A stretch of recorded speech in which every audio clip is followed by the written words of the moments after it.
Hello everyone, and welcome to another horrific review. Flea and I are back as we continue our look into horror anime with the Dunwich Horror, directed by Ryo Shinagawa. Released in 2007, we see three classic H.P. Lovecraft stories brought to life by animated clay puppets and miniatures. First of all, Flea, welcome back, mate. Good to have you on board, as always. Oh, I've killed him. Ah, he's dead. Oh no.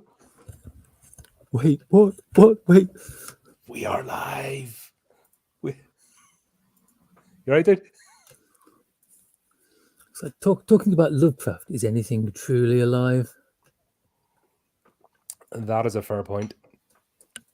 This is definitely interesting, and it's actually interesting for Japanese anime or animators to take on a Western property. It's normally the other way around.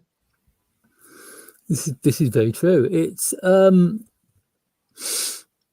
of weird to see it like claymation as well.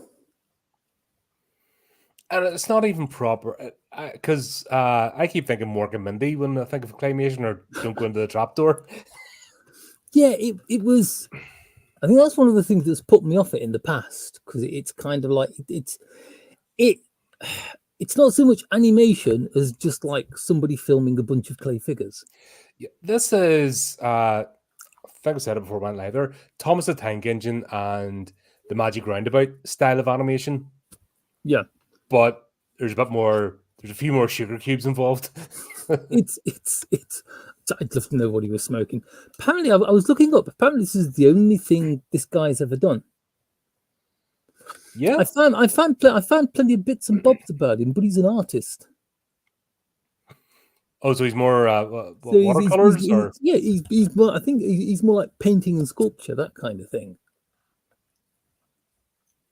All right. Well, do you know what? So I'm wondering. It's like, how did he get involved with this? This had to be. This sounds then like a Phil Tippett type affair. I thought it came across as kind of like the kind of thing somebody would do for a university project or something like that. Or it's been in the back, in the shed or garage, and they've just been chipping away at it, and it's just been a love project. This is not anyway corporatized, or this is just somebody that's decided to want to try this out and tell a few stories. Yeah. And do you know what? Fair play to them. I had a good time. I was surprised. I was very surprised by it, because it's like I've seen it and I've got about halfway through the first story and gone, nah, it's not really for me. Turned it off. Got to watch something else, a bit more fluffy. But it's kind of now I've actually had to sit down and watch it. Once I got past the first story, I really enjoyed it. Yeah, the picture in the house. So it's 3 stories. It's all done the same style. So it's almost like chopped. It's only 45 minutes as well. Like it's but watching, you watch it in your spare time. It's not like you're having to set aside hours to do it like you do in movies today. Yeah, it's like half the length of the last one we covered. And I was like, what are we going to have to talk about this one? This is going to be a short podcast. I think we'll manage it. I think we always do.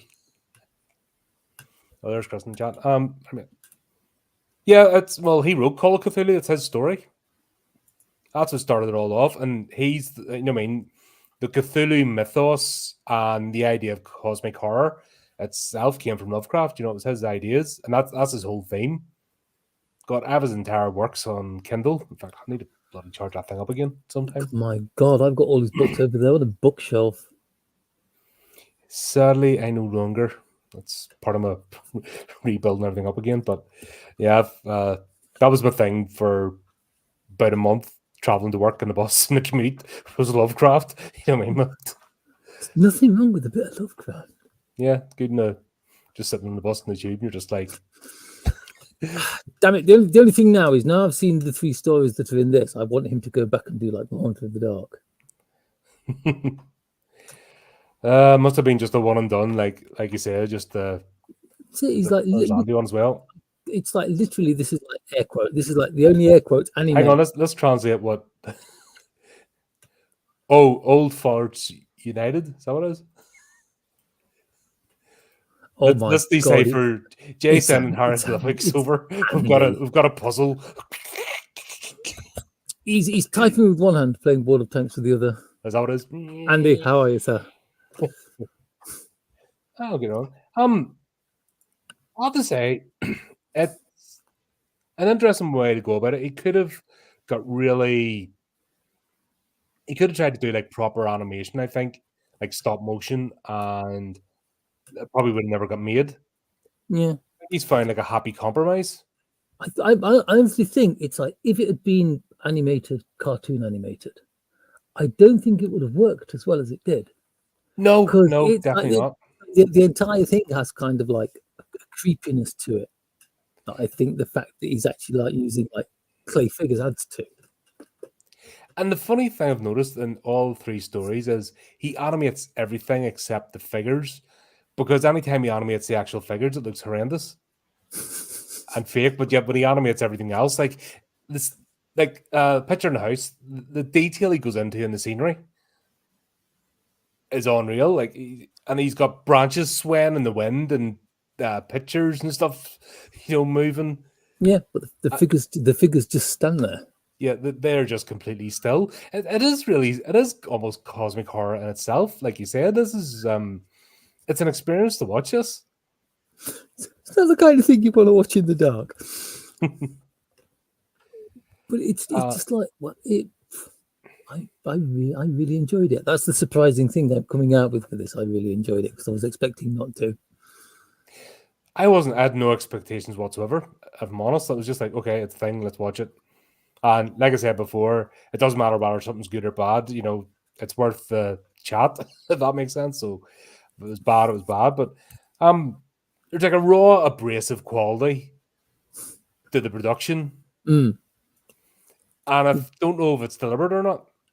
And see, it was very rough around the edges, but it was almost like the rough around the edges that can't be deliberate. It's some of the scenes. It's almost like he didn't. It's almost like he didn't care what was on screen. Mm-hmm.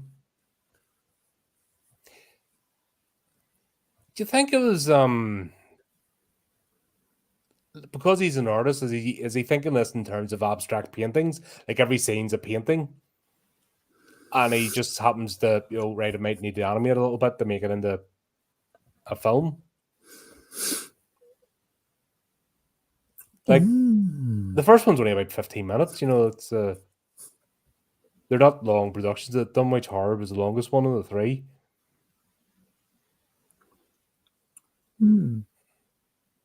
That's a good question. Well, it's like the first one. The first one is literally just one person talking to another person in a room in a house. Mm-hmm. And I think that's one of the things that put me off it, because it is literally just someone monologuing about an image in a book. Yeah, but I didn't have time to read the stories again. I don't remember the picture. A lot of Lovecraft's. Don't forget, a lot of Lovecraft stories are random. Some are like that. Yeah, and a lot of his early stuff is really. A lot of his early stuff doesn't make sense. I think. Yeah, it's just point of view, character, and what they experience, and it's almost like everyone he's describing a different form of mania. Yeah. From encountering an eldritch being, that's basically what it is. It's only later on that you start to get characters talking to each other and a plot, but most of it is just the experience of going like completely doolally from having an otherworldly thing trying to eat you. It's like in the beginning he went batshit at the end. And like Call of Cthulhu itself, that's basically 3 chapters, you know what I mean? It's split into 3 parts, 3 acts of people going batshit crazy in various forms because Cthulhu wiggled his left tentacle. An island emerges from the middle of the ocean. 3 men have weird dreams. The end. Call of Cthulhu. Yep. But it was a load of, because of the dreams, there's a load of murder and cannibalism and murder, death, cannibalism. Yep. Who knows what's happening in the swamps of Louisiana? But yeah, Picture in House. It was funny because you can tell this has been edited in the English, because he starts off like the writing and the books start off in Japanese, like his newspaper he's holding's in Japanese script. I'm glad they put subtitles on the titles of the books, but otherwise I'd have been nope. All except the Necronomicon, which says Necronomicon across the top. Yeah, but did you not see like halfway through the picture in the house, like when it does a cutscene, like the books are in English? So when they're doing the back, like when he's holding the newspaper is in Japanese script. I mean, the books and that are in Japanese script, but then when it does a cutscene, that's in English. I hadn't noticed. I'm gonna have to watch it again tonight. That was so funny. I'm like, oh, somebody's post edited for the English speaking audience. Wow. Is like, I'd have been happy with subtitles. That's I think it's mainly for Americans to do that, because the rest of us are like, do it in your own language, and sure, if somebody's kind enough to provide subtitles, thank you very much. Yeah. Like, I'm 100% against dubbed movies because they're horrible. It's when you hear the dub over the top. It's, in fact, that's even from Bruce Lee days. I discovered that right and quickly, that listening to overdubbed, it feels off, it looks off, it sounds off. Yeah, the emotion isn't there of in the moment. But I think it's like any anime loses a lot from sub to dub, especially these days when everyone's not trying to tread on toes. Yeah, and you're like, no, that's the reason people look at another culture's art is they want to experience that culture, and they don't want to experience Southern California 2024. Thank you very much. The biggest problem, the biggest hurdle that anime faced is the fact when it went mainstream. Oh yeah, well that's a death of anything. Because I'm kind of worried because there's a lot of horror coming out this year, and the normies are starting to notice, and it's already been creeping in of the sanitation crew. Oh, there's dirty words in this. Oh, there's the ultraviolet. Oh, this is too intense. Oh, can we not make it safer? And they've been doing that for the last 3 or 4 years. If it's too much for you, don't go and watch it. But that's not the mindset. The mindset's come in, oh, this isn't for me. I got to change it so it is for me. And it just becomes the mainstream fucking sludge that you get everywhere else. It's like, if you want the mainstream sludge, go watch the mainstream sludge. There's a reason why. Hopefully if it goes that way in a couple of years' time, someone will decide to be daring and put it all back in again. And everybody will be like, oh my God, this is amazing. It's so visceral. It's so on the edge. Good. Oh, world, what can we do with you? You just remember you used to mock people. Do you remember you used to be gatekeeping in your niche hobbies and interests? Yeah. The reason for the gatekeeping was that the tourists couldn't come in and start ruining everything, because that's what they do. That's what they get off on. It's like, piss off. It's like, what are you reading? Nothing. Yeah. Look over there. But yeah, it's. I hate it when people start coming in telling cultures how they have to behave. Yeah, especially it's a different culture for a reason. There's a reason why, like anime has just exploded, and there's a reason why there's a yearning, because it's completely different. Even Japanese music, they use different scales for their music, so they've actually different. We use sevens, they use fives or something between the. I mean, it's just that's why it's a completely different sound. Yeah, and that's cool. I don't want to live in a world where everything is sanitized and beige and crap. You know what I mean? Because this is an oddity, this one, and I'm glad I found it. That it's a little oddities. That's it. It's an oddity. But it's a great little oddity. No. Yes. No. Sorry.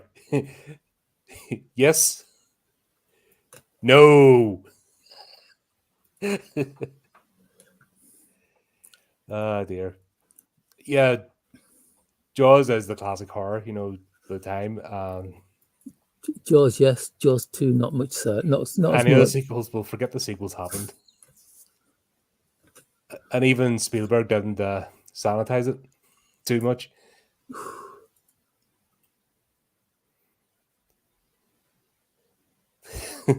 Well, actually, it's a good exercise, believe it or not. See, watching something and reading the subtitles, if you have problem concentrating, or speed reading and picking up. It's actually a good mental exercise to do.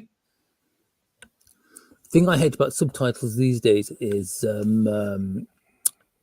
lot of the anime that's seen in the West has been subtitled by the main like subtitling houses are in that. There's a few in Europe. There's a couple in America.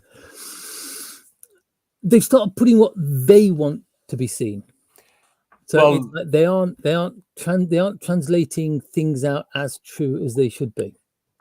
No, and sure, the companies have twigged on this now and have started not using their services anymore. There's talk about they're going to use AI because AI will stick to what it's been told to do. No, but just use locally. You know, apart from us in the West, every other culture is Duolingo. The UK's excuse says we have enough trouble going through the regional dialects, which are basically languages in themselves. So we'll have not just English, which is Anglo-Saxon, but with about 3 different forms of Celtic as well, Gaelic being spoke, and that's all mixed in. So we have about 20 languages to learn before we even leave our islands. Well, yeah, and then it's like you go over to the continent, and it's like, no, everyone learns French in school, but how much do you remember? No. Je m'appelle Colin. It's like asseyez-vous, which is sit down, which is completely useless unless people are standing up. Oh, un stylo, un table, ferme le table. Put your pen and paper on the. I can't remember the rest of it. Oh God, it was every day. It's all stuff from exams that we remember. Yeah. Yeah, I wouldn't even dream of trying to talk to somebody. Can you imagine it? Yeah, my God. Oh, it'd be bad. Especially me. I tried that Duolingo thing, right? And because of my accent, it just kept going. I tried to learn Spanish, and it just went, "You're doing it wrong. You're doing it wrong. Wrong." I just fuck off. The only Spanish I know is non hablo español, which is I don't speak Spanish. That works. But yeah, it's just interesting that you can tell there's been a wee bit of post-editing with this first one for the English audience, and you're like... I seriously haven't noticed that. I am seriously going to have to watch it again tonight after we finish. Well, I have a lot of people that come on this channel. Chris is one of them that looks for the tiny details and things, and I have been oblivious, so I'm now like getting that mindset of looking for the tiny details, right, just so I can keep up with the conversations. I'm gonna have to pick this up as well. Flipping Steve's well, he looks at all the stuff. You know, he actually finds all the bits where the camera booms and stuff appears. Yeah, I'm like, I wasn't even looking for that. And he's like zoomed in. Chris looks for all the like hidden subtext and messages, and I'm like, huh? Because I've got to be honest. The first one, the picture in the house, I didn't enjoy it that much until it started getting towards the end of it. So I don't think I was playing a particularly great deal of notice. But it's like when you got to the end and the guy's like, it's like, oh, this picture it makes you want to do things, but you just have to remember we're human and we don't do these things. Then he starts laughing, and the blood drips through the ceiling. That was brilliant. That was my favorite bit of the story. Because if you think about it, he can only do that once. Yeah. You know what I mean? Because the thickness of the paint and what he used, right? You do that once and you get it wrong. Well, guess what? Everything's stained. Everything's covered. Yeah. Yeah, you're like, not messed about. That was the moment when I was like, oh, hang on a minute, this could actually be quite good. And then it finished. End of story number 1. But I think it might have, like I said, a lot of Lovecraft stories are actually that short. The Mountains of Madness. You know what I mean? He's about 1,000 odd stories of collections, like, there's 1,000 stories, and some are like a page and a half, or a couple of pages.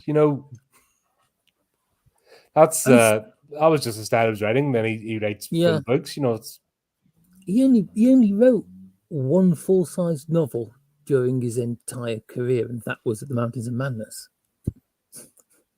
Because it's like the Call of Cthulhu, the Haunt of the Dark, the others, the Dunwich Horror, they're too thin to be considered full novels. They're not even novellas. They're just they're not even large enough to be considered to be novellas. I think it's his ideas, though. It was his ideas that's what spanned the imagination. And it had lots of little ideas, but not really a full cohesive story. God, it sounds a bit like my writing, to be honest. He's one of the he's one of the grandfathers of Gothic horror. Mm-hmm. If you think about it, if we go to write today, we have Lovecraft to reference. We have all sorts of authors. Back in, the same as people picking Frank Herbert. Mm. You know what I mean? At the same time, when he wrote Dune, he had nobody to reference. He had nobody else that wrote anything and got the reference. Like, the only other comparison was Tolkien, and that was around about, you know what I mean? He's only like 10 years later. Tolkien had nobody to reference, you know what I mean? He just, you know, these sort of people, they led the charge, and it's just interesting that an anime, Japanese creator with an absolute wealth of their own storytelling can be inspired by somebody like him. You know what I mean? That shows, that's crossing boundaries. Yeah, because this is literally the only H.P. Lovecraft anime I have been able to find. Yeah, because it doesn't really lend himself to that. And that, you know what? I have every respect for this guy for doing it, you know, and put it. He created the thing, he put it out there, and years later we were talking about it. Yeah, that's why I would say if you create anything in this world, it's not a waste of time. You just do not know. Yeah, it might need the riches and glory, but it's kind of like a lot of anime creators have reasons for doing the stories that they've done, and it's like Akira is all to do with like what was happening socially in Japan at the time. Jinro is the same. There's lots of things that cover like Japanese mythology, things like that, history. Mm-hmm. I've tried to find out why this was made, and I can't. I honestly think it was just like a work of love. Yeah, and it's just like really the guy showing his respect for Lovecraft. Mm-hmm. And that's the thing; it doesn't feel like he's making fun of or cheapening it in any ways. He's just taking his bit and added to the mythos. Bloody hell, why not? The Dunwich Horror, you know, what I mean, it goes into the second story. Wow. It is the closest adaptation to the Dunwich Horror I have ever seen. It's like literally word for word, scene for scene. It is the book in film. Mm-hmm.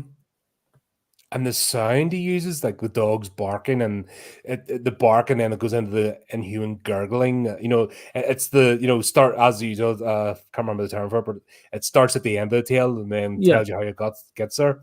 The sound effects that were used really put you in the place.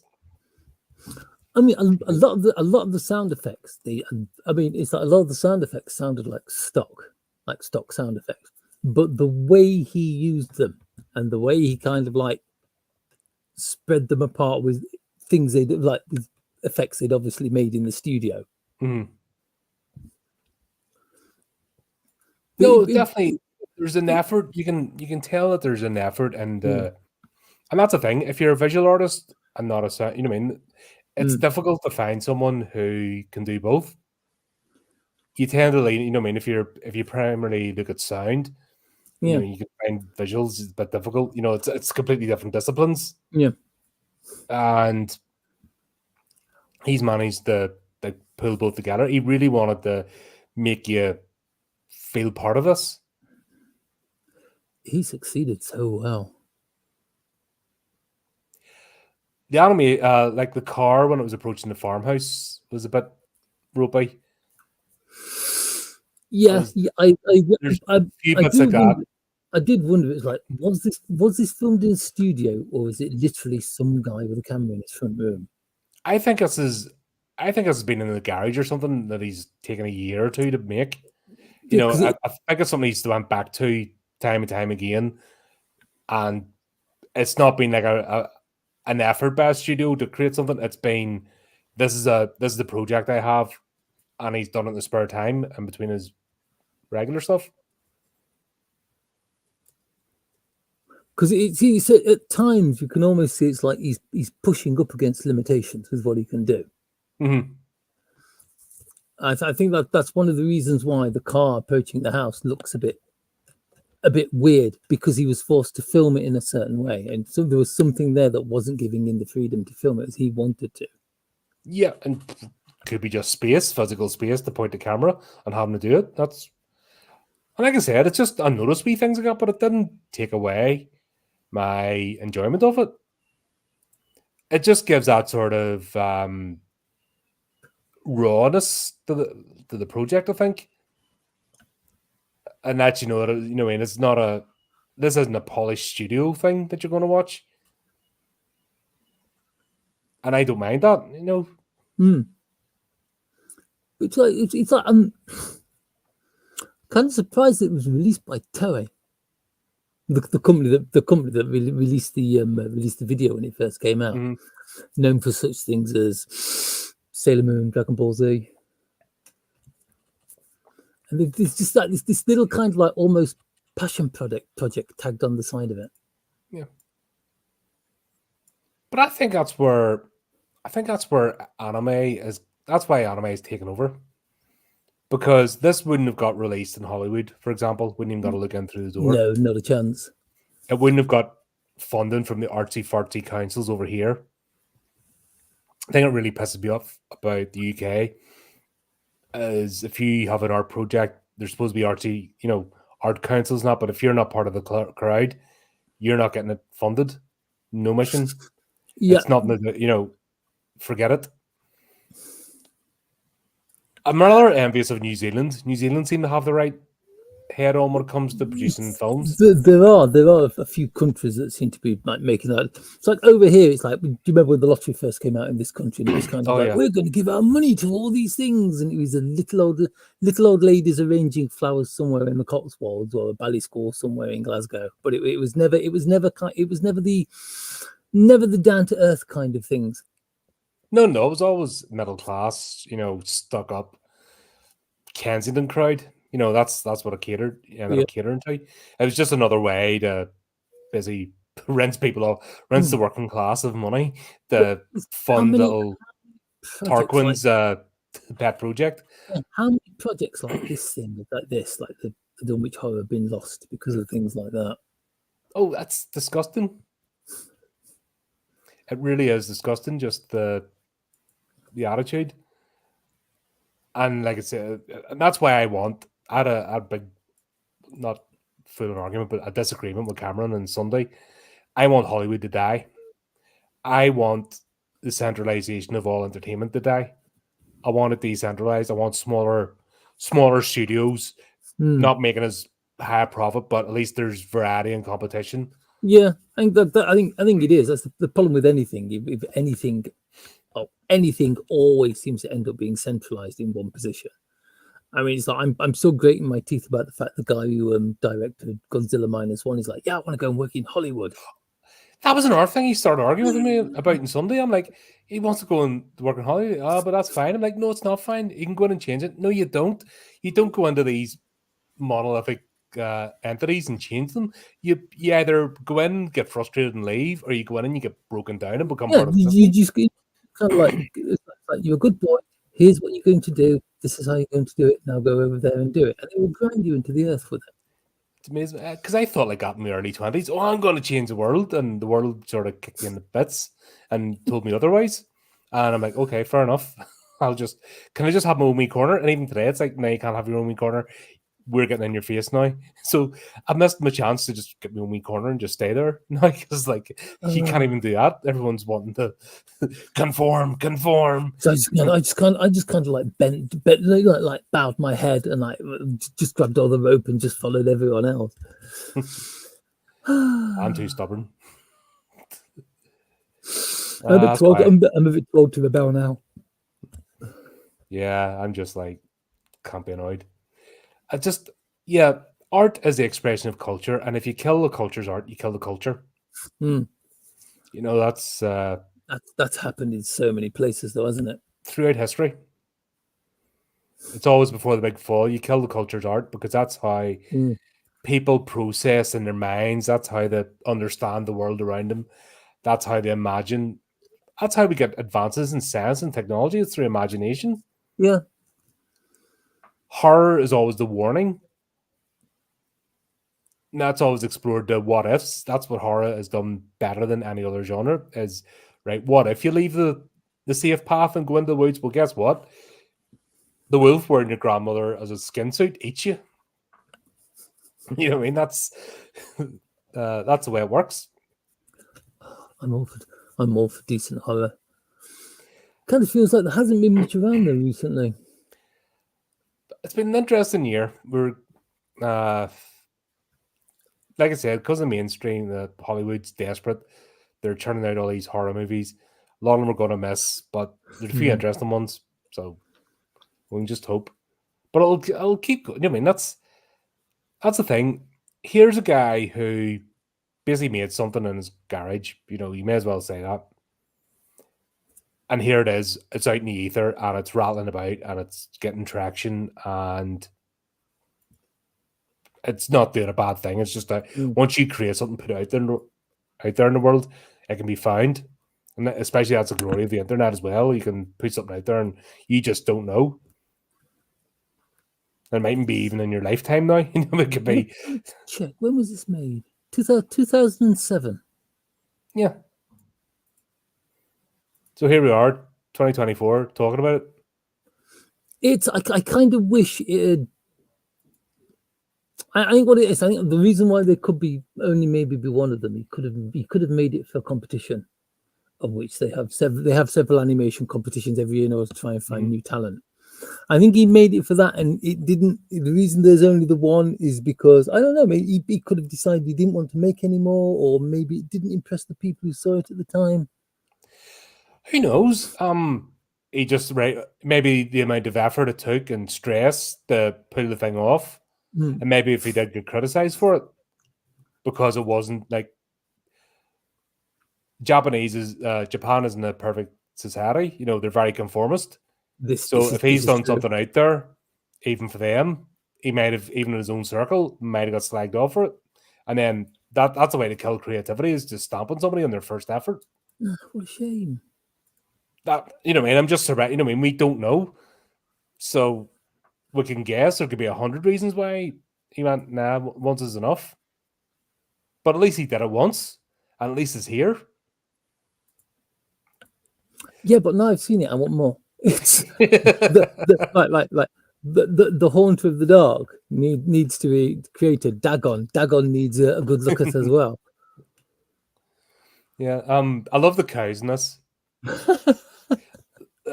Not just the gnarly cows that were like decomposing because of disease, but even the ones with the expression on their face of horror, that actually had the cows more expressionate than the human figures. The people are just, I wonder if that was on purpose, that the people are just kind of like emotionless, passionless lumps of clay, and everything around them is like the cows have all the expression, the grass moving in the wind, the trees waving.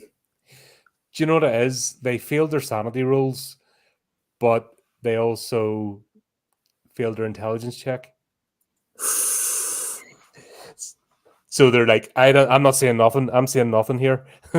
I'm not taking this on board whatsoever. But the cows passed their intelligence check, and the full skill of horror. It's like the I've got to be honest, I was a bit disappointed with the horror.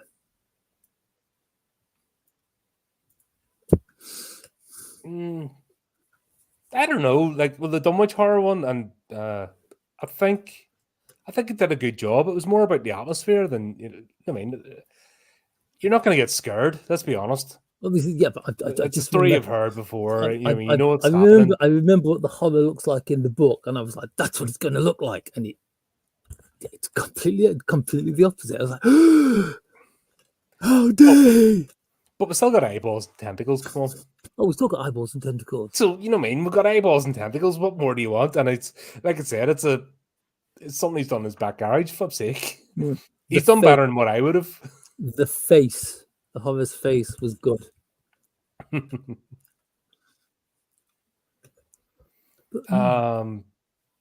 But it was more, these are more scenic shots as well. So I felt like he made an attempt with the first one to animate, not so much with this one. Yeah, because it's like I think when you see the characters are just standing there. and then it's like the scene will change to another angle and they're slightly further up the hill. Or one of them's looking. The only animation I remember in the Dunwich Horror is someone's hand when they're waving. Or is that the other one? No, that's the next one. The hand does that weird thing, which I just find I find that creepier than a lot. Yeah, he doesn't seem to do too well when he's animating the humans. I'm like, man, God, does that mean there's no animation in the Dunwich Horror? It is. It's literally just a series of photographs. Yeah. And just almost like Windows Movie Media or Movie Maker. It works so well, though. Like when they're all fighting the beast, with the guns and stuff, and little bits of smoke. He does that rather well. I've got to admit, I enjoyed that fight scene far too much. That was it. Yeah, true. It is. Just that's his... what to do, just in case nobody's thought about it. Yeah, I've said this, Andy, before. If I made a decision, right, from today onwards, I'm not going to watch any new movies. There's more than 10 lifetimes worth of stuff to go trolling through. Oh, Tubi's finally arrived back in the UK. And I looked at the horror section, I'm like, oh my God, no. It's just... I was like, I would have to stay awake like forever, just never sleep. Oh God! To get through it all. We need more. We need more proper horror. Because remember, horror movies used to be far, far bleaker than they are nowadays, than they are recently. It's just because it's hit the mainstream. It's mainstream people are making horror movies because they can do it in a short budget. Sure, who's that idiot? Zoe Kravitz is making a horror movie. God. You're like, what the hell are you doing? Now, you know that thing's going to be bland as hell. It's almost like everybody's making horror movies now, isn't it? Because they've burnt out every other genre. They've run out of money and they need to try and get people to turn up. And they're like, well, we can make 20 horror movies for the same budget as one of them dopey Marvel things. In fact, more. God, I hope they fail. Like, quick, get the shaky cam out. We're making a horror movie. God, what did I watch that had a shaky cam? I watched something yesterday. Is now shaky cam. What the hell was I? Oh, yes, Paintball Massacre yesterday. There's a bit and the camera's doing this as they're walking away. Like the camera. I forgot to bring that up. Oh my God. I'm not saying I'm old-fashioned. What did I watch the other night? Quatermass in the Pit. It was amazing. Haven't got that yet. Steve and I are currently working through the Hammer Horror collection. We've only got as far as the Brides of Dracula. So it's there's a lot to go through. There's only 64 movies. We'll get it done eventually. You really only make 64 movies? Good God. Well, horror movies, Hammer obviously made an absolute ton of movies, but yeah, 64 horror movies. I'm terrible. It feels like there's a lot more, doesn't it? Going off on another total tangent, my favorite Hammer horror movie is Horror Express. Oh, is that a Hammer? Peter Cushing, Christopher Lee. I'm sure it's Hammer. And Telly Savalas. Just being random. God, Jesus, Telly Savalas is the Russian. I forgot he was in it. Oh my God! And drinking vodka and Cossack dancing just because. What a great! It's got everything that a horror movie needs. It's got the horror. It's got the suspense. It's got the tension. There's just a little bit of cheese in the corner with Telly Savalas. Great film. Anyway, Lovecraft. Sorry, the Dunwich Horror. Yeah, I didn't, talking about even though it wasn't like fully animated, I did enjoy this. It told a good story, and I think it was more through the sound effects that he told the story than the visuals. If he had messed up the sound effects, this would have been horrendous. Yeah, because it's like it was. I think the important part of the Dunwich Horror was the sound effects, the narration. Mm-hmm. It's like the scenes that were showing in the background were just something to watch. Yeah. It's like you could have turned the picture off and used it as a radio drama, and it would have had exactly the same effect. The man knows how to use his sound. Yeah, and that's like I said, fair play. Because if he's a visual artist, then turning the sounds a completely different, completely different skill set. And if you're not careful, you could just completely mess it up. And 2007, there weren't even the tools that we have now. And considering the fact he probably like made this in his garage. I Yeah. mean, I'd like to find out more information, but it just isn't there. No, just no. One and done. He's already he's forgotten about it, and it's us nerds that are digging it up and bringing it back into the sort of zeitgeist again. It's worth bringing up. It's another one of those that's worth seeing. Absolutely, I'm surprised it hasn't become a cult classic because, yeah. Trying to think here. Yeah, like even the battle, like I said, with the Eldritch Being, it was more the sound. If you closed your eyes, you could feel like you're actually listening to an audiobook or a piece of narrated fiction. You know, you didn't need to see the stuff. I was just there to, obviously fill the screen, but I didn't feel like I was cheated or anything. Like I said, I was pleasantly surprised by it. I totally went into this thinking I wasn't going to enjoy it. No, I think the picture in the house, that was his test run. That was his finding his sort of way around the camera and stuff in the animation. But he got it together for the Dunwich Horror. And I think he deliberately told it in that style. Which, once again, because the candle, yeah, actual lighted candles and having the flame, just the wicks, just right. Like you could see he was using tea lights, but he had put them in such a way that they weren't burning down the entire set. Like one misstep, same with the blood, and that what he did. One misstep and it was all gone. God, it takes courage to do things in one take like that. Yeah, especially like I said, it's using actual lighted fire. Oh, one slip up and that was it. The whole project was like, woof. Dunwich down in flames. I think when the monster went on its rampage, I find that it made me smile. It amused me. The way the houses just kind of went blep. Yeah, just like clump, and that's it. It was like a ship in a bottle, set up that way. Yeah, it's kind of like pull the string, the house falls down. But it's. I was getting the impression of shadow puppets. Do you know somebody does a shadow puppets show? Yeah, I know exactly where you're coming from. Yeah. Yeah. It's that sort of art of storytelling, but they're just using miniatures, so it's not an animation per se. I don't know if animation is the right word because it's closer, I think, to shadow puppets. It's or the style of animation that, like I said, Tom, and it's not a besmirching, but it's a style of animation that Thomas the Tank Engine uses. Yeah. And Magic Roundabout, but it's that style of animation, not quite full on stop motion. It's a bit of a blend between Thomas the Tank Engine, for example. You'll have the train moving, but everything else is still because it's just the scenery. Yeah, it's kind of like the scenery was the only thing that was moving. Yeah, and it's just just to frame the thought, and it worked. I was happy. I didn't feel like I was getting my time wasted, or I also didn't get the impression that this guy didn't care about what he's making. So that's important. No, there was obviously a great deal of patience and a great deal of care in what the man was doing. I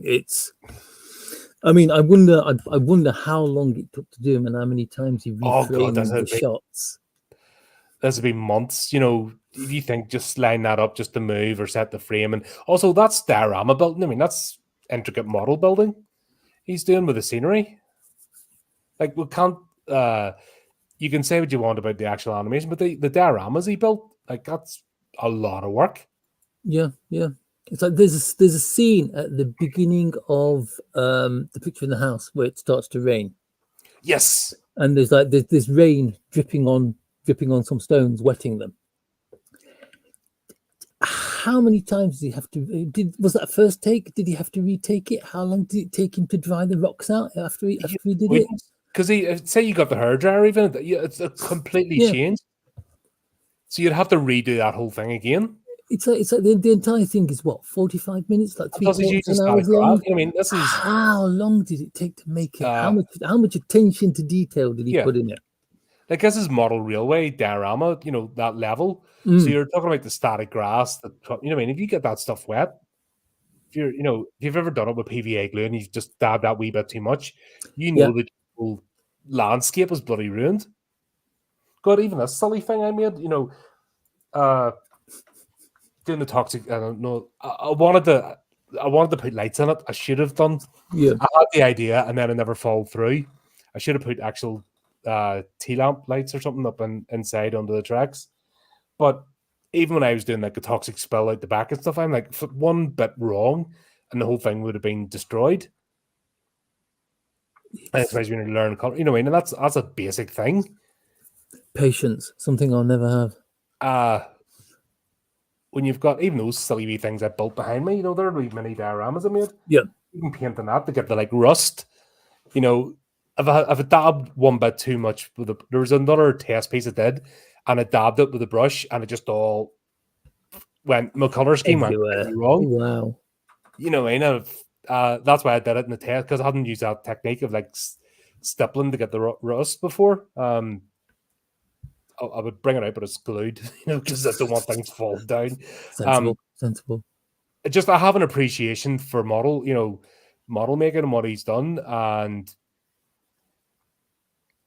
I know the effort he's went to, and it translates onto the screen. This isn't like Acme copy, cut and paste, throw it up there.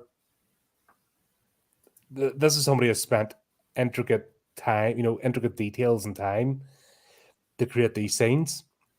And like I said, with something like water dripping, you get to do that once. The amount of risks he took while he was doing this are absolutely incredible. Mm-hmm. Maybe that's why he doesn't want to do it again. He's obviously, how many of those did he build to get a shot? And he's like, nah, I'm never doing that again. That was a balls ache.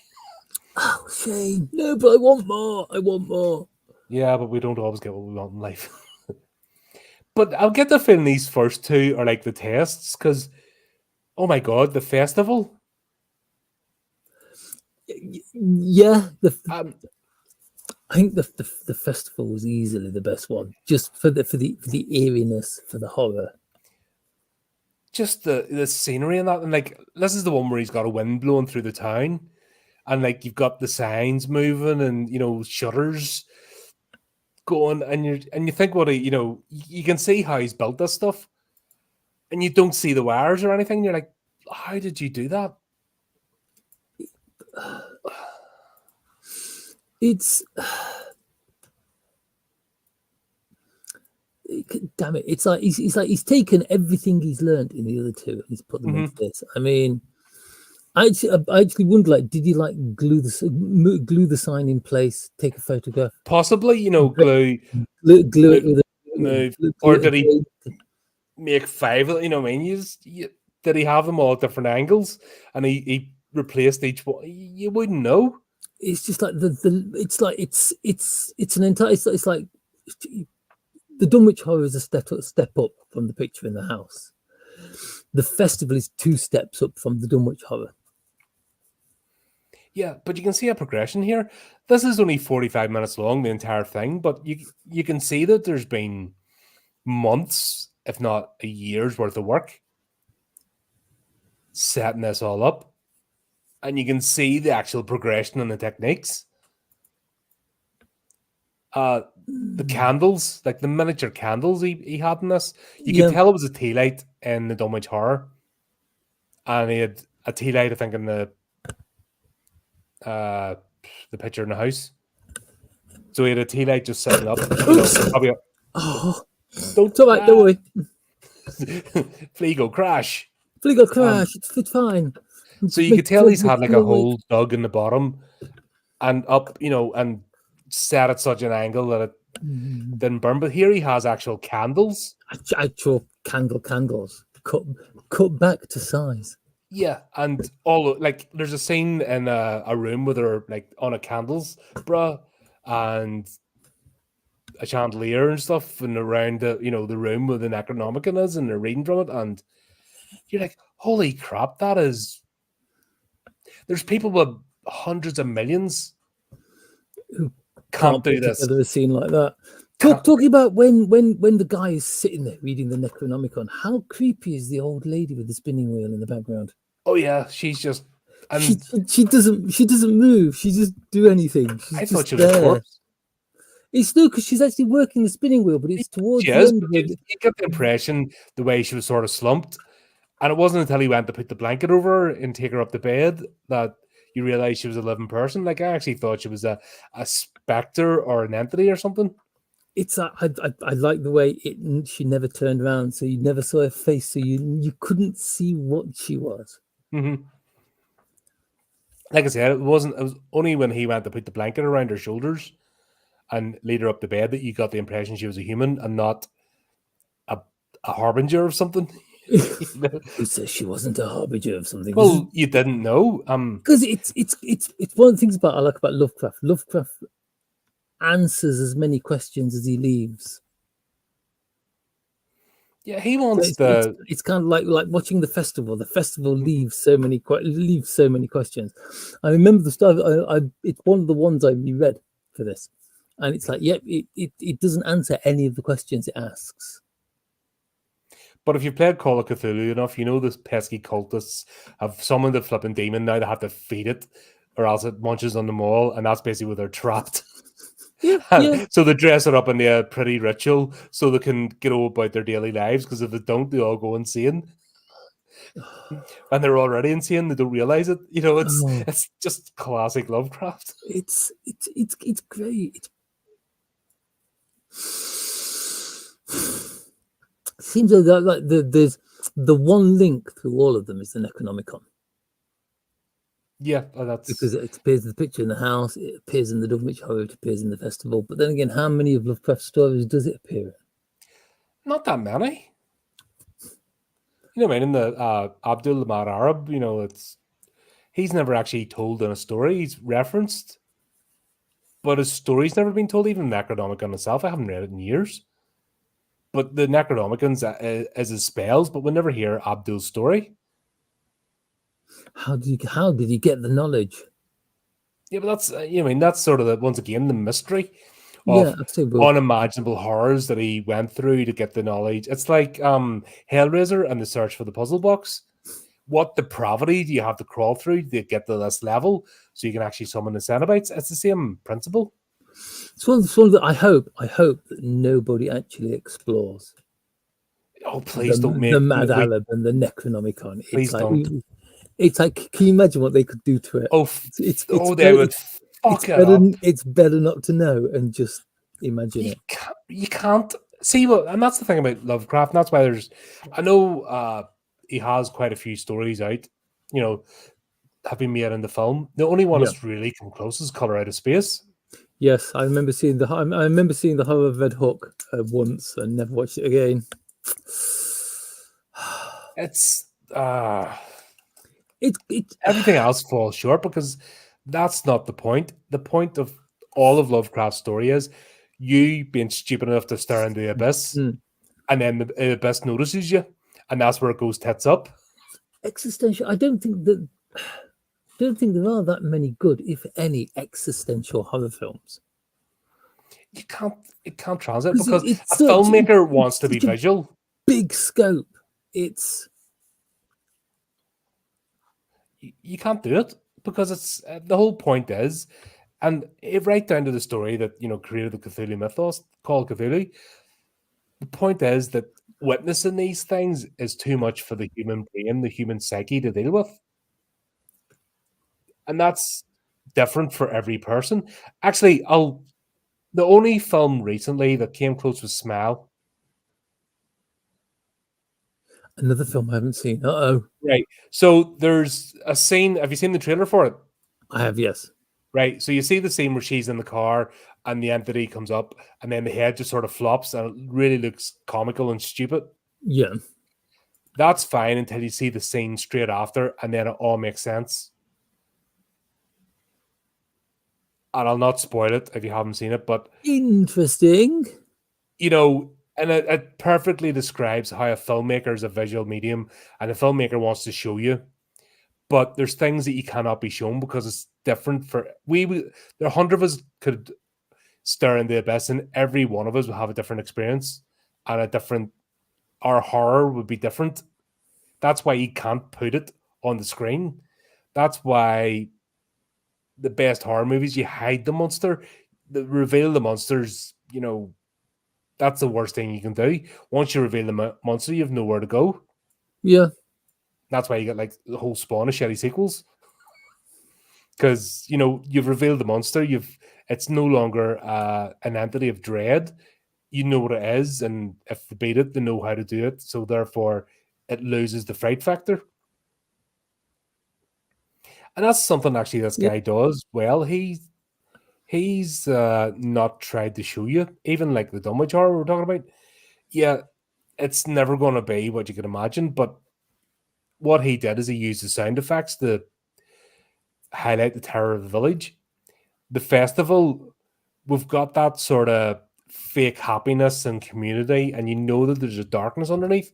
And he does that through not the figures or not dialogue, but through the atmosphere that he creates. You know something's not right.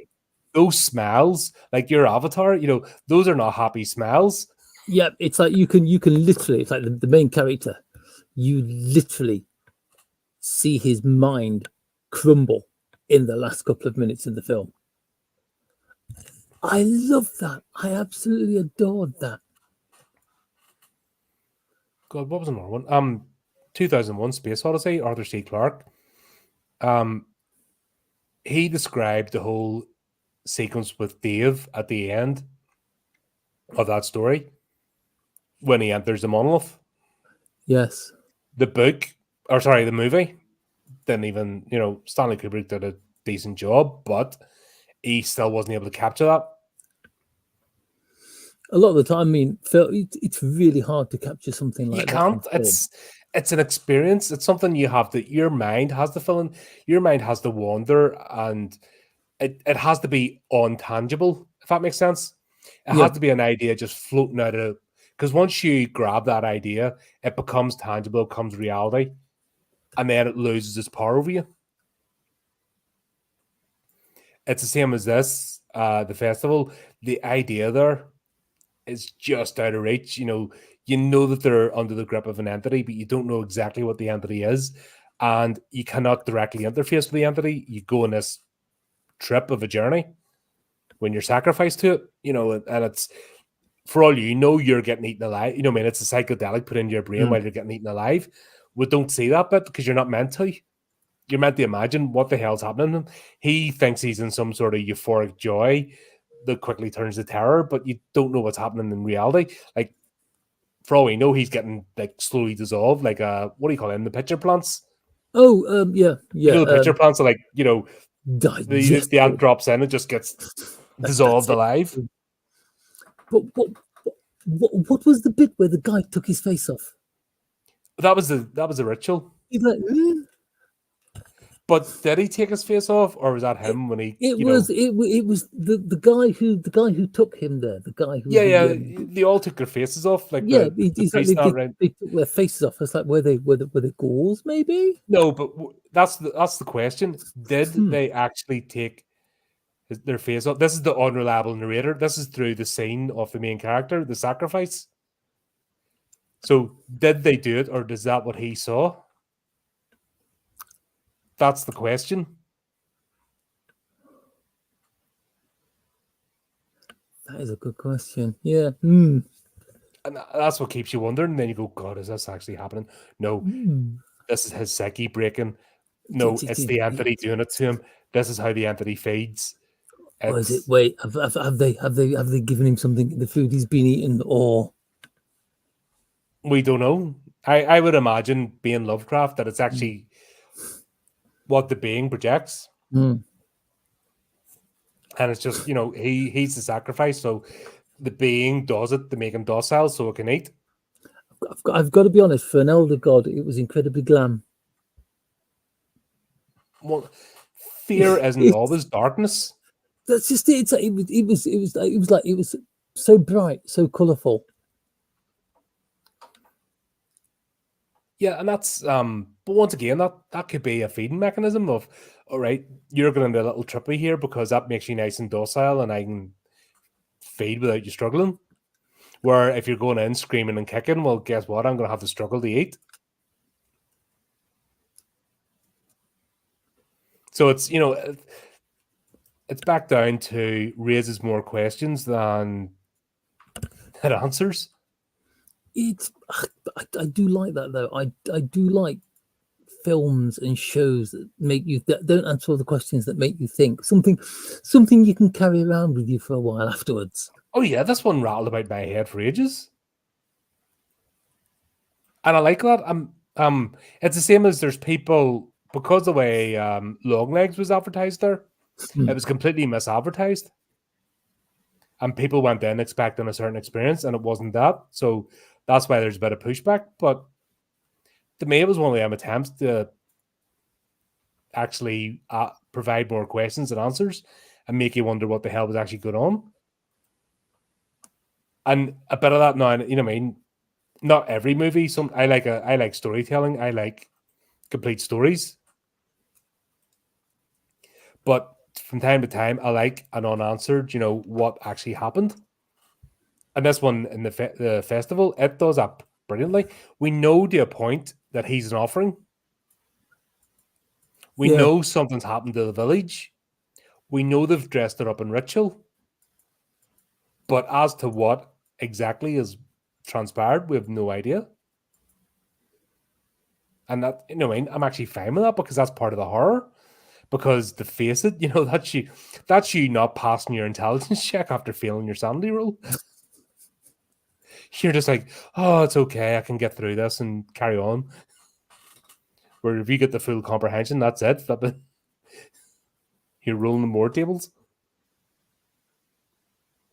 I'm just flicking through the book. I'm trying to remember what happened in the end. If you think Lovecraft's going to help you out, come on, have you read him? You think he's going to give you a paint by numbers, like nice little fluffy explanation? That's not the way the man worked.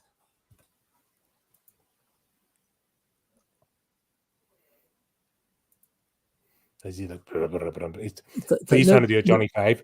No. Because that's not the way Lovecraft writes about the experience of madness. That's his trope. He writes about what happens to the human psyche after it encounters cosmic horror. That's his favorite way, and he's dressed up. What he's done wonderfully, though, is like the 1,000-odd stories of varying length that he's written. Sorry, if I can really speak. He's done it in different ways, so you don't feel like it's just repetition. Where I'll use Stephen King as an example that everybody lauds over. Stephen King has 6 or 7 stories that he just recycled again and again. You can tell, oh, that's this story being told again.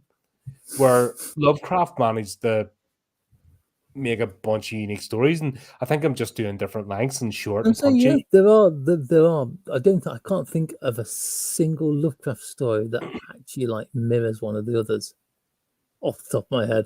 No, because that's not what he did. He explored what happens if you go into this scenario, what happens if you go into that, and that's why a lot of them are short, because that's all he did was like, God, what was the one that went into the bar and the wee lad kills his own father, not realizing. Oh God! And then takes over. He has to then become the drunk. I mean, it's just random stuff like that he doesn't really fit into can't make a full novel out of it. How did that man's mind work? It's like, brilliantly. That's how his mind worked. Well, yeah. Unfortunately, he was destitute most of his life because he couldn't focus on anything else. He just had to get all this stuff out of his head. Apparently, he had great trouble selling his. When he first started, he had great trouble selling his stories. because he was friends with the writer August Delath, and August Delath used to like send stories in under his name instead of H.P. Lovecraft. But that's what we're talking about, Sarlas. The flipping art people. Yeah. Oh, the lovey crowd, they're horrible bastards. So, because it's like a guy sends a story and it just gets sent back unopened. His friend who's a bit more famous, sends the story and it gets published straight away. But that hasn't changed. Anyone that thinks that's changed and it's a free for all is a liar, because it's not. If you don't have a massive corporation backing you now, or if you're not in with the in crowd, you're busting your bits just trying to get something out there. That's where, if you're independent, we've got to stick together, because I hate the infighting at the moment in the indie scene. There's a lot of fighting going on, and it doesn't help matters, because it's killing the actual creation of art, because it's people are wasting their effort and time in that than actually getting stuff out there. Everyone seems to be very look at me at the moment. Yeah, but that's it's like, look at me, don't look at him. There isn't any room for that other person. Yeah, around just the attitude. Well, you can look at both. If you have time, please come over and have a look. Appreciate it greatly. But I'm never going to say, oh, but do not look, or oh, there's somebody getting more subscribers. Flipping, oh, I'm jealous. It's like flipping fair play to them. You know, they've done something right to get more people into it. Never going to argue. Angry, ask what you can do better. Yeah. No, it's a poisonous mindset, and that's where you see, especially in this sort of sphere, a lot of the people get to a certain size and start butting heads, and then they just spend their time fighting with other YouTubers. Yeah, it's very, very strange. I think it's almost like these days, getting it right, you only get one chance. It's like if you don't get it right the first time, do a second chances. Which is weird, because you can just start anything. We've actually got more freedom now than we've ever before to create something and put it out there. Whether it gets seen or not, you just don't know. It's luck of the draw, or you pump a load of money into it, or whatever. You know what I mean? You've no guarantee of success, but you've got more opportunity now to actually create various mediums, and people are squandering it. And when we see this, there's somebody just quietly went about their business, put these 3 stories together, 2007. Here we are now, gushing over it, going, that's an amazing piece of work, especially when you see multinational corporations couldn't touch this thing, couldn't hold a candle to this thing. Can you imagine anyone making a Lovecraft movie these days? No, it'd be shit. And they're trying to do. God, I reported last year there was wasn't called it was an indie movie. You know what I mean? There's been a couple of indie movies come out, but they've disappeared. They got made maybe, and then barely even a blip in the radar, and they didn't sound that good. Oh God, who's supposed to be making the Mountains and Madness film? It's not Del Toro. No, it is Del Toro, isn't it? It might be. I can't remember. It very well could be Del Toro. He's worked on loads. His name's attached to a load of stuff, but sometimes he's only just producer. You know, it's I don't know how I feel. Del Toro's a bit too establishment for my liking. Actually, he's an interesting style, but he's far too establishment. He might have started out as a free thinker and independent, but he's got too in with the crowd now, and he's got too comfortable, which is a shame. Yeah. There's sometime in the next couple of years, there's an anime coming out about a group of climbers who climb the Mountains of Madness. Oh yeah, I remember talking about that. Naked Peak, I think it's called. Mm-hmm. I'm looking forward to that, because we'll probably end up talking about it. Anything Lovecraft. If this is still going, we'll end up talking about it. They crowdfunded it.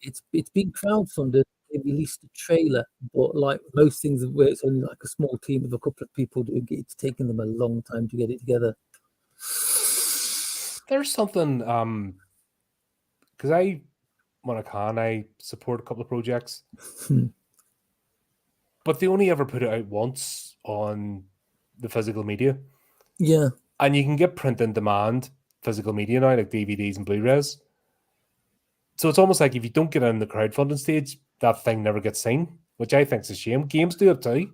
It is a shame. I mean, there's quite a few That's things that something. I've backed in crowdfunding that have never seen the light of day for one reason or another.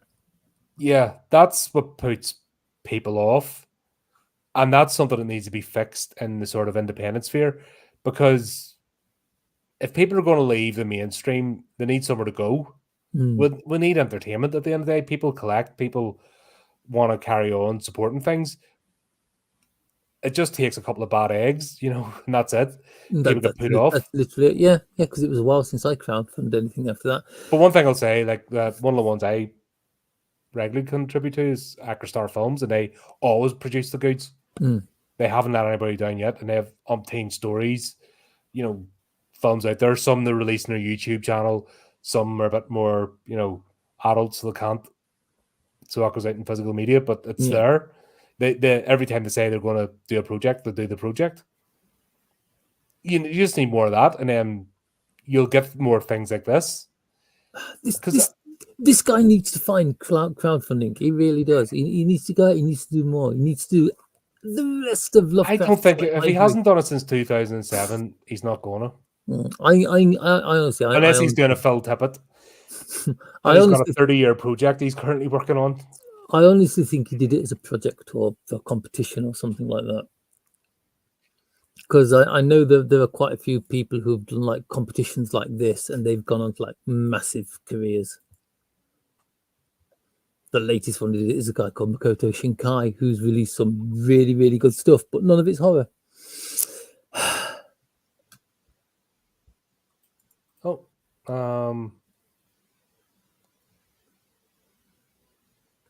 Interesting. It doesn't sound like Call of Cthulhu, because Call of Cthulhu is a mystery. They find the professor's notebook and then they follow his journey.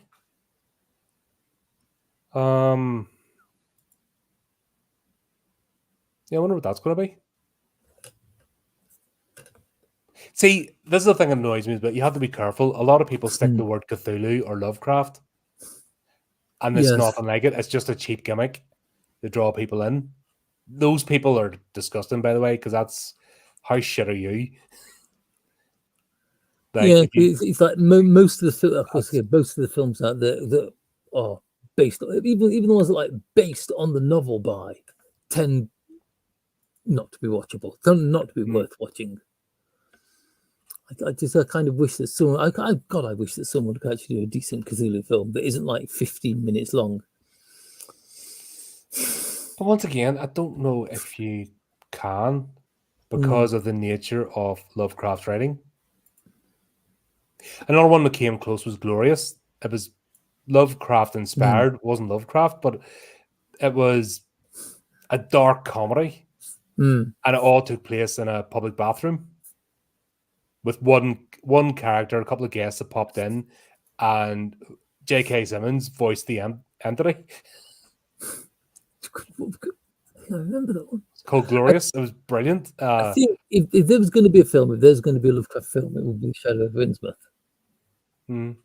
Because I think with the way films are made today, the Shadow of Innsmouth is the only one that would translate. That's tangible because you're going. There's a cult. Yeah, because it's more like a detective. The film itself is more like a detective mystery than a horror film. There's horror elements in there, but there's enough other things going in there to keep the audience, air quotes, interested. Does that feature the Deep Ones? I haven't read it in ages. It does, yeah. It's the one where Yep. It's I won't mention too much, but yeah. Yep. Sort of ties into the Lightless Beacon, which we ran, actually Chris played with on this channel. But it's kind of the follow on from that, which was cool. There just isn't enough. There just isn't enough Lovecraft out there. But it's not the nature of his writing. It's not meant to be tangible. It's meant to be your own experience. Your mind's meant to fill in the blanks, so you can't have somebody else show you that, because they'll never show you. It's theatre of the mind, not the big screen. Yeah, and that's why it'll always be an ace. And you know what? I like the fact that there's stuff. I don't want everything spelled out for me. I don't.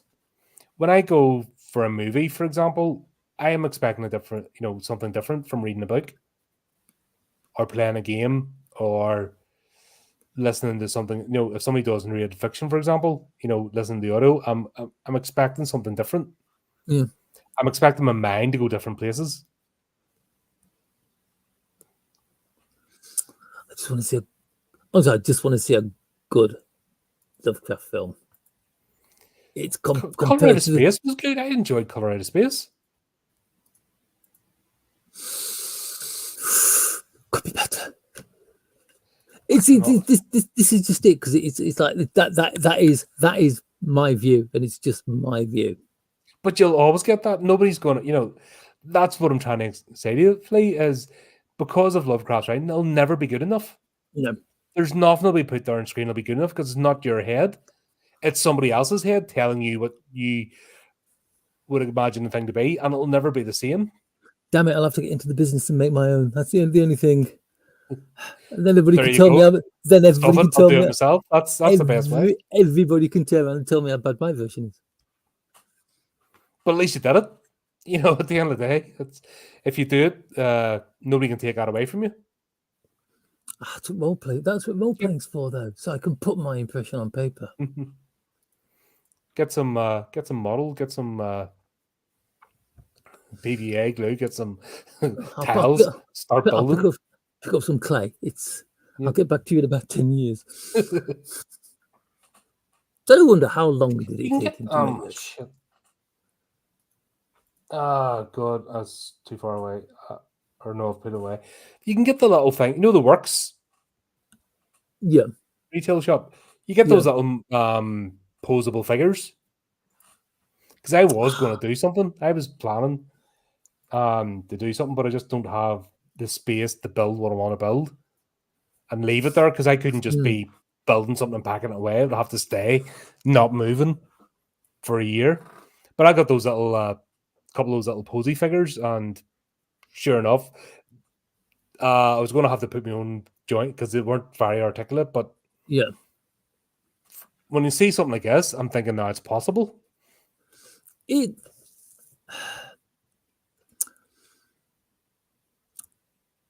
It's definitely the kind of thing you could do if you've got the patience. Mm-hmm. Which is my problem. Which is my problem. I haven't got the patience. I had to stop. I was working on something, and then I'm sort of thinking, is it worth going into it? I've got about halfway through it, and it's flipping taking me ages to do, and I need to try and get back into it again and try and get it at least finished, because I've started now and I've done a lot of work. But then I'm thinking, is it going to be just go down like a wet fart when I try and release it? Is nobody going to be interested? But then I'm thinking, at least if I've done it. Yeah, I was going to say, like you say, at least you've done it. Yeah. So, I'm the same. I'm okay when I'm cracking on, but when I can't see myself getting something finished, I get frustrated, and then my own head turns against me. Yeah. So I can understand this guy. He's just like, after releasing this, going, God, that probably took a lot out of him. Like, I can picture like a level of detail, like those candles. My God, those things blew me away out of everything. It's like I said, how long did it take him? How many attempts did it take him? How many sets did he burn down by getting them the wrong size? You cannot tell me that he hadn't lit all those candles and not somewhere along the line did something catch fire. Oh, it's like you've spent like a couple of weeks making something. You put it on the set and it's just the wrong size. Yeah, it doesn't fit in, and you're like, shit. Bin it, start again. That sign, like I said, that was the best piece of animation. Just that sign swaying in the wind. It's seamless. You can kind of understand why he didn't really animate the people. Yeah, because that's the kind of attention of detail he took to doing a sign. What would it be like if the people were moving? Well, you see it when he was the head ritual, the priest was backing him. That looked really clunky, just the hand doing that.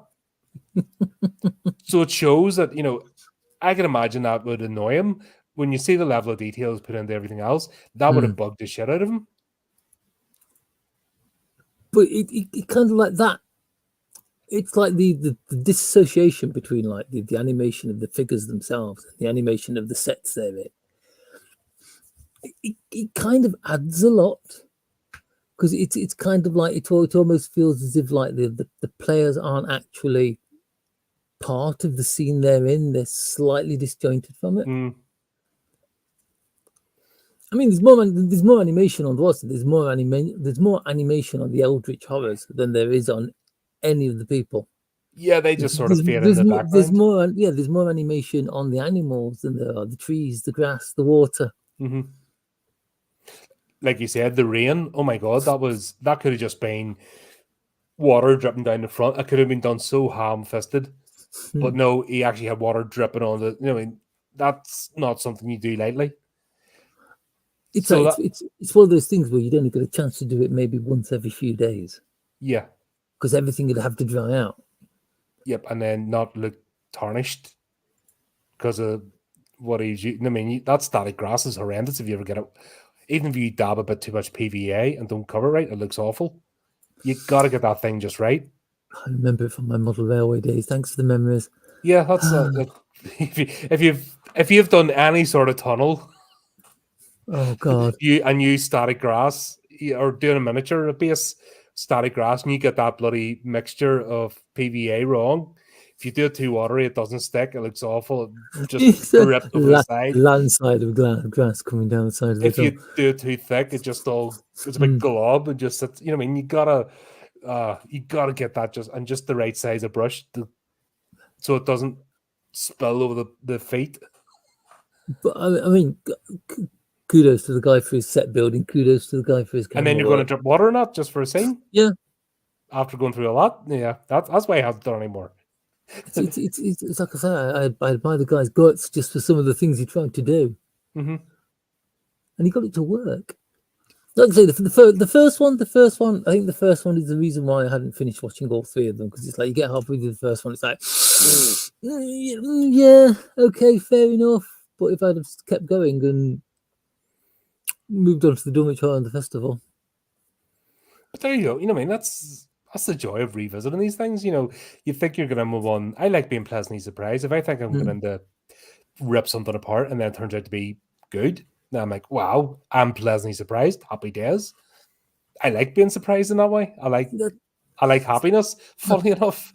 That's what I was looking at, because I was thinking, like, right, we've had the first one. The first one was really good. Now let's find something else. Oh, this one, I've always thought this was a bit ropey.